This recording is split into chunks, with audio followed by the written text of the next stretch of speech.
Hello friends, आज मैं आप सभी के लिए लेके आई हूँ दही पराठा बनाने का बिल्कुल नया और आसान तरीका। इन पराठों को बनाने के लिए मैंने मैदे का इस्तेमाल बिल्कुल भी नहीं किया है, फिर भी पराठे काफ़ी ज़्यादा सॉफ्ट और नरम बनकर तैयार हुए थे। तो चलिए बनाना शुरू करते हैं। तो फ्रेंड्स, इसे बनाने के लिए सबसे पहले मैंने यहाँ पर घर की जमाई हुई 1 कटोरी फ्रेश ताज़ा दही ली है। दही में मैंने डाल दिया है 1 छोटा चम्मच नमक और 2 चम्मच चीनी। चीनी मैंने यहाँ पर बारीक वाली ली है, आप चाहें तो पिसी हुई चीनी भी डाल सकते हैं। इसी के साथ में मैंने इसमें डाल दिया है 1 बड़ा चम्मच रिफाइन ऑयल। आप चाहें तो इसकी जगह पर घी भी डाल सकते हैं, लेकिन आप यहाँ पर सरसों के तेल का इस्तेमाल बिल्कुल मत कीजिएगा। इन सभी चीज़ों को डालने के बाद अब हम इसे अच्छे से मिक्स कर लेंगे। आपको इसे ज़्यादा फेंटना भी नहीं है, बस इस तरीके से अच्छे से मिला लेना है, जिससे चीनी दही के साथ अच्छे से मिक्स हो जाए, घुल जाए। बस इसे अच्छे से मिला लेंगे।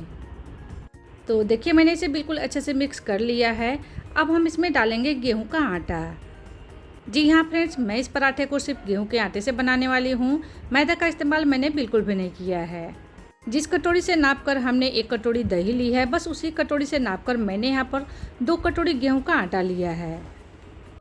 फ्रेंड्स, आप चाहें तो इन पराठों को बनाने के लिए मैदा भी ले सकते हैं, या फिर चाहें तो आधा मैदा और आधा गेहूं का आटा भी ले सकते हैं। लेकिन मैंने इन पराठों को बनाने के लिए सिर्फ गेहूं के आटे का इस्तेमाल किया है, क्योंकि गेहूं का आटा काफ़ी ज़्यादा हेल्दी होता है।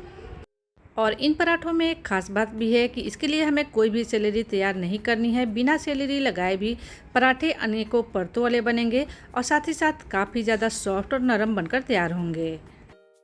अब हमें दही के साथ आटे को बिल्कुल अच्छे से मिलाना है। पानी का इस्तेमाल बिल्कुल भी नहीं करेंगे। पहले हम इसे आटे और दही को अच्छे से मिलाएंगे। दही के साथ मिलाने के बाद अगर आपको ये डो टाइट लगेगा तो आप इसमें थोड़ा सा पानी डाल सकते हैं। फ्रेंड्स, इसका आटा हमें ना ही तो ज़्यादा टाइट रखना है और ना ही तो ज़्यादा सॉफ्ट रखना है। जैसे हम रोटी या पराठे बनाने के लिए आटा लगाते हैं, बस उसी तरह से इसे भी हमें गूँथ कर तैयार कर लेना है। यानी कि इन पराठों के लिए हमें मीडियम सॉफ्ट आटा लगा करके तैयार करना है। आटा लगाने के बाद अब हम इसके ऊपर से थोड़ा सा ऑयल लगा लेंगे, जिससे ये ऊपर की तरफ से सूखेंगे नहीं, और फिर इसे 10 मिनट तक के लिए छोड़ देंगे ताकि आटा हमारा अच्छे से सेट हो जाए। फ्रेंड्स, अब इसे रखे हुए लगभग 10 मिनट का समय हो गया है। इतनी देर में आटा हमारा बिल्कुल अच्छे से सेट हो गया है।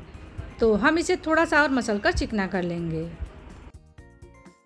चिकना करने के बाद इस तरीके से लंबाई में रोल बना लेंगे और फिर इसके पेड़े कट कर लेंगे। आप चाहें तो आटे की एक एक लोइया भी बना सकते हैं, लेकिन इस तरीके से कट करके लेंगे तो सारे पेड़े एक बराबर साइज के बनकर तैयार होंगे। अब इसमें से एक एक पोर्शन को लेंगे और इस तरीके से हथेली पर रखकर चिकना करते हुए पेड़ा तैयार कर लेंगे। फ्रेंड्स, ये दही वाले पराठे हैं, काफ़ी ज़्यादा सॉफ्ट और नरम बनते हैं और साथ ही साथ ये बहुत ज़्यादा हेल्दी भी होते हैं। तो आप इसे एक बार ज़रूर से ट्राई करें। इस तरीके से बाकी सभी पेड़े को भी बनाकर तैयार कर लेंगे। अब इसमें से एक एक करके पेड़े को लेंगे और इसके ऊपर थोड़ा सा सूखा आटा लगा लेंगे, और सूखा आटा लगाकर इसकी हमें बड़ी सी रोटी बेलकर तैयार कर लेना है। जैसे हम रोटी बेलते हैं, बस उसी तरह से इसे भी हमें बेलकर तैयार कर लेना है। बेलने के बाद मैंने इसके लिए ना ही तो कोई सेलेरी तैयार की है, ना ही तो कोई घोल तैयार किया है। बिना सेलेरी लगाए भी पराठे बनेंगे अनेकों परतों वाले। अब हम इसके ऊपर से लगाएंगे 1 चम्मच घी। फ्रेंड्स, आपको यहाँ पर घी का इस्तेमाल करना है, ऑयल का इस्तेमाल नहीं करना है, क्योंकि घी लगाने से पराठे के जो लेयर होते हैं वो बहुत ही अच्छे से खुलते हैं। घी हम पूरी रोटी के ऊपर अच्छे से लगा लेंगे और फिर इसके ऊपर से थोड़ा सा सूखा आटा इस तरीके से छिड़क लेंगे। अब हमें चाकू की मदद से इस तरीके से इसे कट करना है। तो पूरा इसे हमें बीच से नहीं कट करना है, इस तरीके से बीच वाले भाग को छोड़ते हुए हमें कट करना है। इस तरीके से कट करने से पराठे अनगिनत परतों वाले बनकर तैयार होंगे। अब हम एक एक भाग को उठाते हुए इस तरीके से फोल्ड करेंगे। एक के ऊपर एक परत को रखते हुए इस तरीके से इसे फोल्ड करेंगे। मैंने आपको जो ये तरीका बताया है, ये काफ़ी ज़्यादा सिंपल भी है और आसान भी है। एक ही तरीके के पराठे खा खा कर बच्चे बोर हो जाते हैं, तो इस नए तरीके से पराठे बनाकर आप बच्चों को भी खिला सकते हैं। अब हम इसे चारों तरफ से समेटते हुए एक बराबर कर लेंगे। अब हम चकले पर थोड़ा सा सूखा आटा लगाएंगे और इस तरीके से इसे रखते हुए हल्के हाथों से दबाते हुए थोड़ा सा बड़ा करेंगे। फ्रेंड्स, आपको यहाँ पर ध्यान देना है कि इस समय पर आपको डायरेक्टली बेलन नहीं चलाना है। पहले इस तरीके से हल्के हाथों से दबाते हुए थोड़ा सा बड़ा कर लेंगे। उसके बाद इसके ऊपर थोड़ा सा सूखा आटा लगाएंगे और बस हल्के हाथों से इसे बेलेंगे। आपको यहाँ पर ध्यान देना है कि इसे आपको ज़्यादा दबा कर भी नहीं बेलना है। इस तरीके से हल्के हाथों से बेलेंगे तो इसके जो लेयर होंगे वो बहुत ही अच्छे से खुलेंगे। इसे हमें चारों तरफ से घुमाते हुए एक बराबर बेल लेना है। मैं आपको इसे हाथ में उठाकर भी दिखा दे रही हूँ कि मैंने इसे कितने अच्छे से बेलकर तैयार किया है। अब मैं इसे उठाकर अलग प्लेट में रख देती हूँ और आपको पराठे बनाने का एक और इजी तरीका बता देती हूँ। ये जो तरीका है ये भी काफ़ी ज़्यादा इजी और सिंपल है। इन दोनों तरीक़ों में से आपको जो भी तरीका पसंद आए उस तरीके से आप पराठों को बना सकते हैं। देखिए, मैंने यहाँ पर सेम प्रोसेस से दूसरी रोटी को भी बेलकर तैयार कर ली है। अब इसके ऊपर से लगाएंगे 1 चम्मच घी और घी लगाने के बाद इसे हम पूरी रोटी के ऊपर अच्छे से फैला लेंगे। इसके बाद हम इसके ऊपर से थोड़ा सा सूखा आटा लगाएंगे। इस तरीके से घी लगाने के बाद इसके ऊपर से सूखा आटा लगाएंगे तो इसी से पराठे काफ़ी ज़्यादा परतदार बनकर तैयार होंगे। अब हम इस तरीके से इसकी पतली पतली पट्टियाँ कट कर लेंगे। फ्रेंड्स, ये जो मैंने दूसरा तरीका बताया है ये भी काफ़ी ज़्यादा इजी है। तो इन दोनों तरीक़ों में से आपको जो भी तरीका पसंद आए आप उस तरीके से पराठे बना सकते हैं। देखिए, मैंने पूरी रोटी के ऊपर कट लगा लिया है। अब हम इस तरीके से इसे फोल्ड करेंगे। इस तरीके से एक किनारे से उठाते हुए दूसरे किनारे पर लाकर अच्छे से फोल्ड कर लेंगे। फिर इसे हल्के हाथों से इस तरीके से अच्छे से सेट कर लेंगे जिससे ये सभी तरफ से एक बराबर हो जाए। अब हम इस तरीके से एक किनारे से फोल्ड करते हुए दूसरे किनारे पर लाकर अच्छे से चिपका लेंगे। फ्रेंड्स, आपने तो लच्छा पराठा कई तरीक़ों से बनाया होगा, लेकिन ये जो तरीका है ये काफ़ी ज़्यादा इजी और सिंपल है। इसके लिए आपको ज़्यादा मेहनत भी नहीं करनी पड़ेगी। इस तरीके से आप बहुत ही आसानी से पराठे बना सकते हैं। अच्छे से फोल्ड करने के बाद इसे हम हल्के हाथों से दबाते हुए चकले पर ही थोड़ा सा बड़ा करेंगे। और फ्रेंड्स, आपको यहाँ पर ध्यान देना है कि इसके ऊपर भी आपको डायरेक्टली बेलन नहीं चलाना है। पहले इसे हल्के हाथों से थोड़ा सा बड़ा कर लेंगे, फिर इसके ऊपर थोड़ा सा सूखा आटा लगाकर इसे हल्के हाथों से बेलेंगे।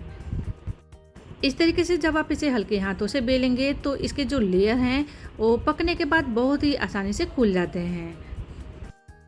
तो देखिए, मैंने इसे भी बेलकर तैयार कर लिया है। अब मैं आपको इसे हाथ में उठाकर भी दिखा दे रही हूँ कि मैंने इसे कितने अच्छे से बेलकर तैयार किया है। बस इसी तरीके से हम सभी पराठे को बेलकर तैयार कर लेंगे और चलते हैं गैस की तरफ इन पराठों को सेकने के लिए। इन पराठों को सेकने के लिए मैंने गैस पर तवा रख ली है। तवा जब अच्छे से गर्म हो गया है तो मैंने इसके ऊपर से 1 चम्मच घी डाल दी है। घी डालने के बाद पहले हम तवे पर अच्छे से फैला लेंगे और फिर इन पराठों को डालेंगे। इस तरीके से घी लगाकर पराठे को डालेंगे तो पराठे तवे पर बिल्कुल भी नहीं चिपकते हैं। जब ये एक तरफ से हल्का सा सीख जाएगा तब हम इसे पलट लेंगे और पलटने के बाद भी दूसरे साइड से भी घी लगा लेंगे। आप चाहें तो इसकी जगह पर ऑयल लगा सकते हैं, लेकिन मैं तो यहाँ पर पराठे बनाने के लिए घी का इस्तेमाल कर रही हूँ क्योंकि घी में बनाएंगे तो ये पराठे काफ़ी ज़्यादा हेल्दी बनते हैं। इन पराठों को सेकते समय आपको इसे मीडियम आंच पर ही सेकना है जिससे इसके जो लेयर हैं, परत हैं, वो अच्छे से खुल जाएंगे। और फिर इसे बीच बीच में इस तरीके से हल्के हाथों से प्रेस करते हुए सेकेंगे जिससे पराठे ऊपर की तरफ से थोड़े से क्रिस्पी भी हो जाएंगे। तो इन सब छोटी छोटी बातों को आपको ध्यान में रखकर ही पराठे को सेकना है। अब ये पराठे हमारे बिल्कुल अच्छे से सीख चुके हैं। अब हम इसे निकाल लेते हैं और बाकी पराठे को भी सेक कर तैयार कर लेते हैं। तो सेम प्रोसेस से हम इसके ऊपर थोड़ा सा घी लगा लेंगे और उसके बाद इसके ऊपर पराठे को रखेंगे। फ्रेंड्स, अगर आपके भी घर में हर रोज़ एक ही तरीके के पराठे बनते हैं तो इस नए तरीके से पराठे बनाएंगे तो आपके घर में ये पराठे सभी को बहुत ही पसंद आएंगे। इस पराठे को पलटने के बाद भी मैंने इसके ऊपर से घी लगा लिया है और बस इसे हल्के हाथों से प्रेस करते हुए सेकेंगे जिससे इसके जो लेयर हैं वो बहुत ही अच्छे से खुल जाएंगे। तो आप देख सकते हैं इसके जो सारे लेयर हैं वो कितने अच्छे से खुल गए हैं और मैंने इसे उलटते पलटते हुए सेक लिया है। सीखने के बाद अब हम इसे भी तवे पर से निकाल लेंगे। फ्रेंड्स, मैंने आपको दही पराठे बनाने का 2 तरीका बताया हुआ है। आपको इसमें से जो भी तरीका पसंद आए, इजी लगे, आप उस तरीके से इसे बना सकते हैं। इन दही पराठों को मैंने आलू और बैंगन की सब्ज़ी के साथ सर्व किया है। आपको जो भी सब्ज़ी इसके साथ खानी पसंद हो, आप उस सब्ज़ी के साथ इसे परोस सकते हैं।